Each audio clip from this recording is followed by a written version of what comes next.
Fabio Gazzabin se n'è andato questa mattina. Da tempo lottava contro un tumore. 65 anni, sindaco di Arcade, una lunga carriera politica ed amministrativa, sempre al fianco di Luca Zaia.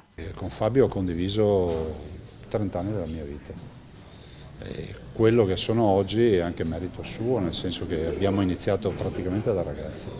Braccio destro del governatore fin dalla metà degli anni 90, dai tempi dell'impegno nella provincia di Treviso, con Zaia prima assessore, poi presidente e Gazzabin suo vice. Poi siamo venuti in regione, è stato capo segreteria quando ero assessore e vicepresidente, è diventato capo segreteria quando io sono diventato ministro e siamo andati assieme a Roma, vivevamo assieme a Roma, tanto per dire il mio rapporto con Fabio, e poi qui è stato il mio capo di gabinetto per 10 anni.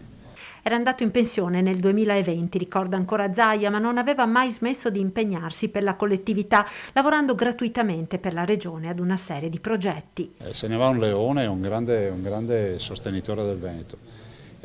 Io faccio veramente, ho sentito questa mattina Marilena, la moglie, che mi ha avvisato subito, e mi stringo al dolore di Marilena, di Elisa e di Giulia, le due figlie, che erano lì con lui quando se n'è andato.